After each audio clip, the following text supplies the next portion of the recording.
All right, everybody, welcome back to the Arizona Teabacks podcast, Arizona's #1 baseball and beverage related podcast. I am, of course, Benji, the host. I'm joined by a trusty cup of black and green combination Sencha tea to aid that mental calm and well-being that I'm sure all D-backs fans are going to need at the moment, given the chaos that is the D-backs in the postseason. And of course, we have a lot to talk about in this particular episode. We've got a series sweep against the Brewers and against LA in the D-backs' first NLCS appearance since 2007. So the title somewhat writes itself for this episode, which we're dubbing Brewing Success and Dodging Failure. And I'm sure I don't have to explain that particular pun to you guys. So let's get right into it. Let's start by recapping what went on in the 2-0 sweep against the Brewers in Milwaukee. Now, it was, I would say, not without drama for the D-backs. We had probably our two strongest pitchers pitching across the first two games of the series. We had the milkman, Zach Gallen, followed by Merrill Kelly in succession, which is obviously a strong combination to have. And they seemed to have an all right game. It can take Gallen a minute to get going, but when he's firing on all cylinders, he's doing pretty well. Game one was probably a little nervier than it needed to be, but then again, it was kind of a little bit of unknown territory for this D-backs lineup. Everyone was wondering, would Torey Lovullo be able to make some of the right calls?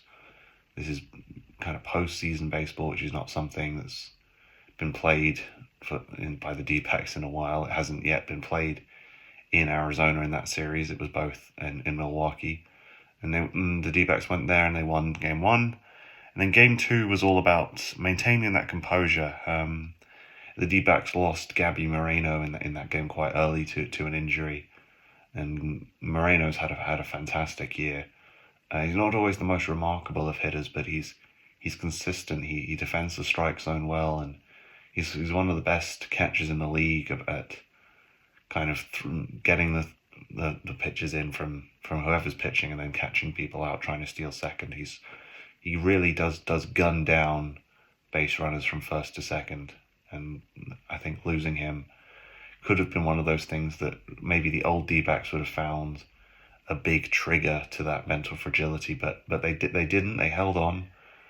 That was always going to be a thing that would potentially worry Torey Lovullo, but the right calls were made. The bullpen did its job, and then Alek Thomas kind of comes in, hits a big homer with that kind of long extension sweeping swing that he has. He can really get some power in his swings, and especially with those shoulders and the forearm frame that he has, you can see he's putting a lot of power into his hits, and that translated.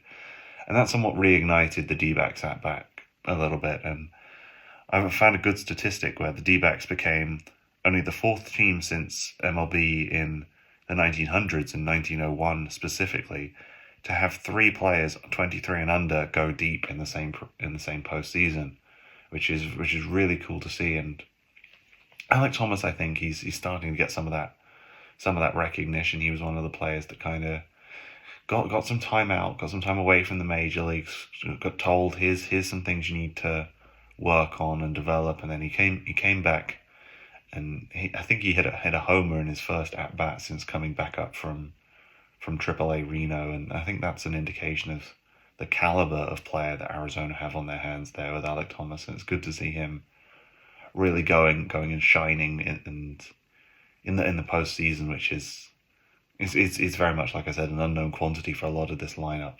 But it's good to see Alek Thomas kind of showing his pedigree there, and he is a player we're lucky to have, and he's not even real one of the shining stars of this lineup.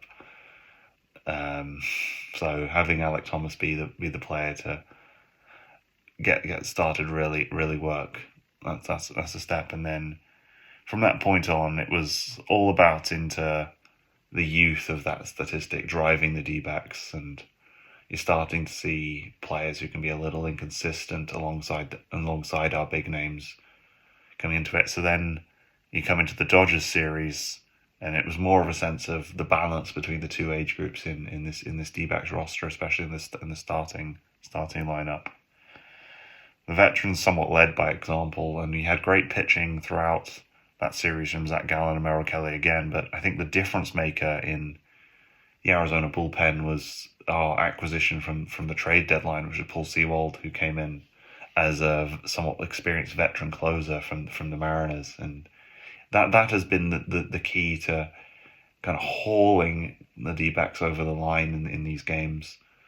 Like, you can sometimes get some inconsistent performances from supposedly our ace pitcher Zach Gallen, and then Merrill Kelly can have an off day as well, because he's not a pitcher that can always blow somebody away, relying a bit more on the technicality. But Paul Sewald, he's been such a reliable acquisition since he's come in to be a more traditional closer, come in, do the last thing. And the D-backs have had a good history of kind of closing pitchers. Mark Melanson is obviously such an iconic name, but you needed people who were still firing at that postseason competition level to really drive a postseason charge, and that's exactly what Paul Sewald has come in and done.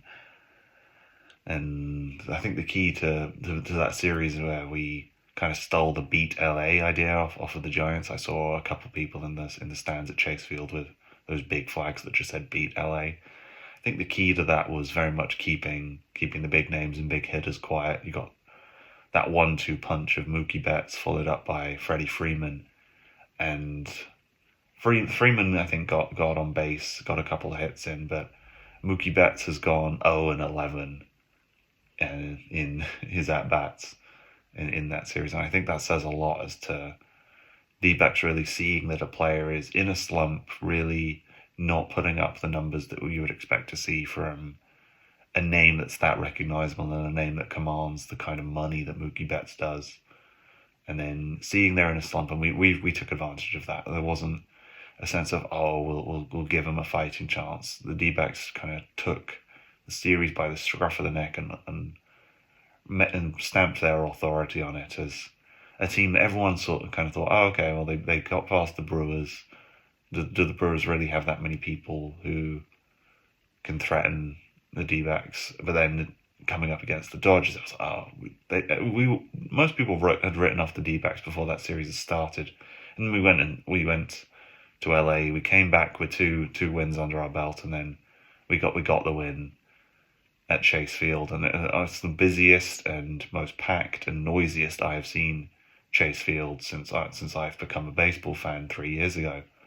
So I think that's really cool to see, and especially for Arizona, who've always enjoyed much less of a home field advantage than some of the other teams, having Chase Field really come in and make it feel like a bit of a bear pit hostile atmosphere for LA to come and play at. I think that's a thing that we need to hang on to, and got to do a bit more of that. But here's the other thing. When I say the veterans at Chase Field were making the difference, is it wasn't just Paul Sewald in the pitching as well. It was hitting, it was fielding, it was kind of every basic fundamental aspect of the game. The D-backs veterans were kind of performing like they were 5-10 years younger than they are now. Arizona's always had this retirement home atmosphere with some of these big names. You bring in someone like Madison Bumgarner, and obviously a terrific quality pitcher. There's no doubt about that. But the start to the year he's had, and then kind of faded into obscurity. I honestly could not tell you exactly what's going on with him this year. He's a player who just wasn't at his best, but we brought in another of those kind of ex Giants World Series players in Evan Longoria, and he's really stepped up to the mark. He's hit some big homers.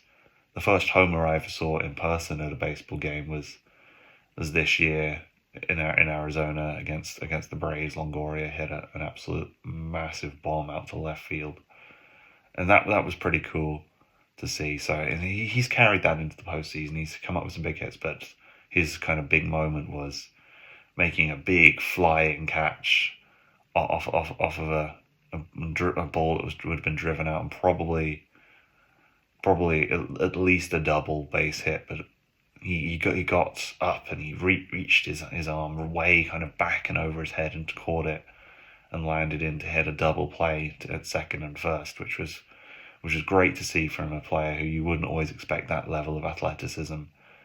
And then Tommy Pham as well, another kind of veteran name.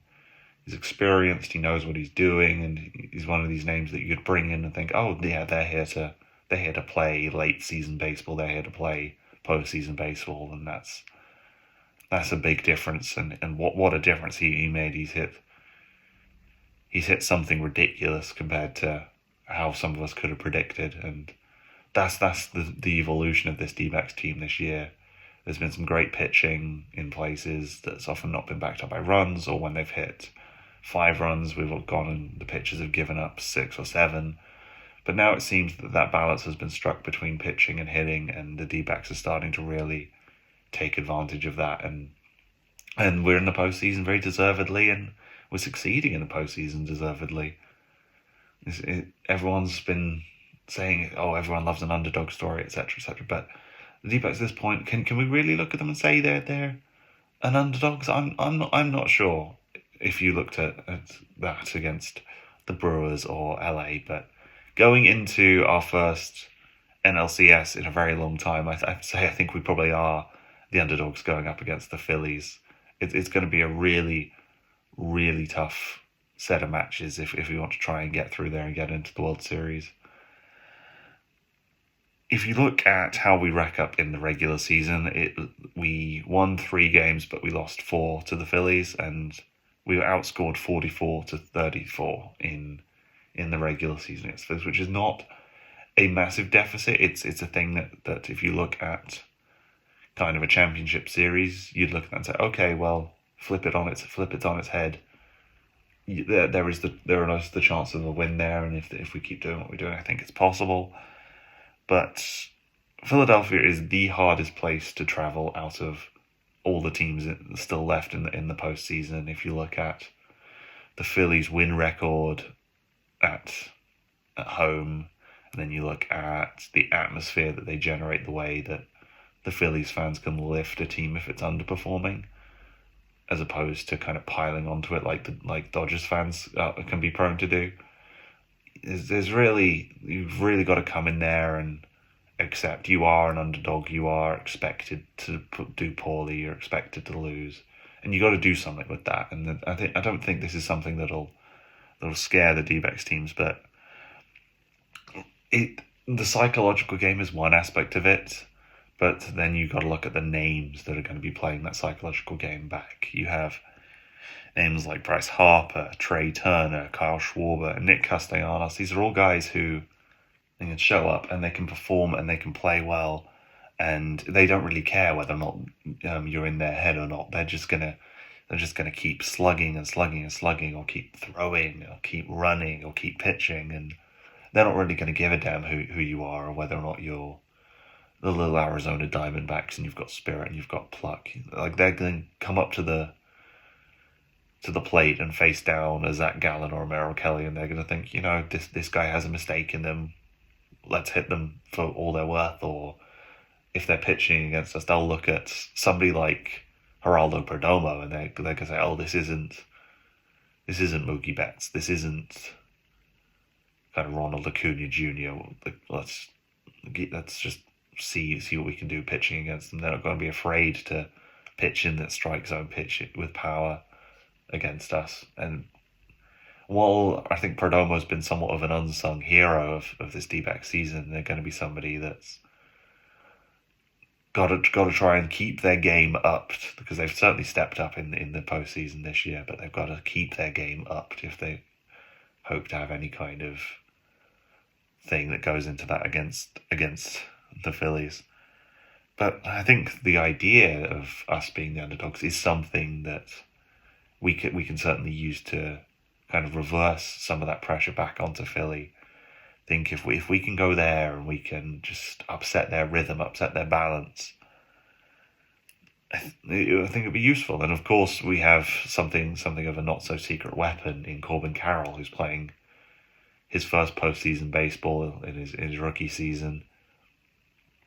Like, here's somebody who's everyone wondered would they be able to put the same numbers up and perform the same way in the postseason that they did in the regular season, and I think very much nailed on Rookie of the Year player. But they're also now just going after the National League MVP outright, and there's some really good names in there, and there's names like Mookie Betts and Freddie Freeman in there who, you know, we've beaten those guys already. So Corbin Carroll's got to be regarded as up there with some of those names at the very least in terms of candidacy for the NL MVP. And I think I'm right in saying he's the only one in the top 5 NL MVP candidates who's still in the postseason. So that'd be worth seeing as somebody decides to start letting off fireworks outside where I'm recording, which is nice. But anyway, I'm assuming they're not celebrating a win, because that would be somewhat premature given that I'm recorded this a couple of days in advance of the start of the series against the Phillies. But anyway, back to what I was saying. Yeah, if we put kind of Phillies under pressure, we get on base, and then as the D-backs postseason slogan has been, cause some chaos, then I think there's absolutely some joy there. And if we can go into the series in Philadelphia, cause a bit of an upset, like come back at least with one win, maybe two, and get back to Chase Field, where we won't have as much of a home field advantage as some of the other teams, but there's certainly a lot more of it now. Like, the whole Valley seems to have very much rallied around the D-backs. The D-backs have given the Valley something to get excited about, something to be rooting for, and so there's certainly a lot more of a home field advantage than there ever had been in previous years for the D-backs at Chase Field now. And then we have to try and negate our weakness at Chase Field, and of course that's the atmosphere. And I'm not talking about like the fan atmosphere, I'm talking about like the actual atmospherics of the ground, especially with the roof closed. Chase Field is a place where if you make a pitching mistake, it's going to get hit for a home run. If you make a throw that's offline, a team's going to be able to run in and score from that simply because of the differences in atmospherics between Chase Field and then somewhere like Giant Stadium or Fenway Park or somewhere like that. So we have to be acutely aware of that. But we've been playing good baseball at Chase Field all year. The D-backs have kind of reconstructed. Torey Lovullo's been making the right calls at the right times pretty much 99% of the time this year, and he's not really slipped up in the postseason so far. It's been kind of postseason changes that he's made. And I think it was in one of the games we took Zach Gallen out probably earlier than we would have if it had been the regular season, but I think getting kind of the bullpen arms, especially Joe Manaply, kind of in good form before the playoffs start is at least before the playoffs start in real anger is a good thing, given that we're probably going to have at least one game against the Phillies, which is going to have to be a bullpen day, or a bullpen day where we start with an opener and then Ryan Nelson gets a run and then we bring in a closer again. We need to make sure that our bullpen arms are up to speed, and I think so far they have been this year. We've had somewhat of the unknown quantities with some of our bullpen arms, as opposed to relying on some people like Miguel Castro or something like that, who've had some really, really strong, impressive fastballs and fast pitching this year.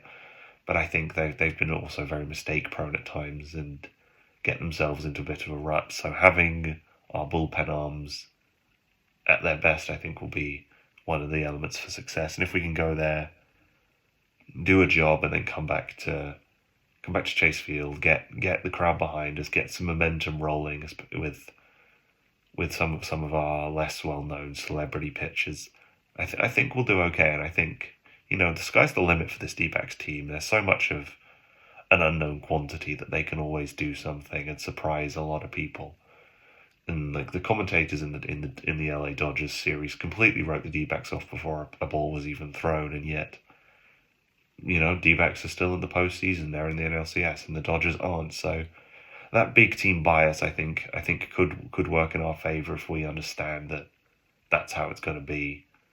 And given the collapse of Bally Sports Arizona, we might lose a little bit of our friendlier commentary. But if we can make sure that we still have like Bob Brenly and then those kind of guys who very much do like talking about the D-backs and helping us get there, and Luis Gonzalez as well, Gonzo.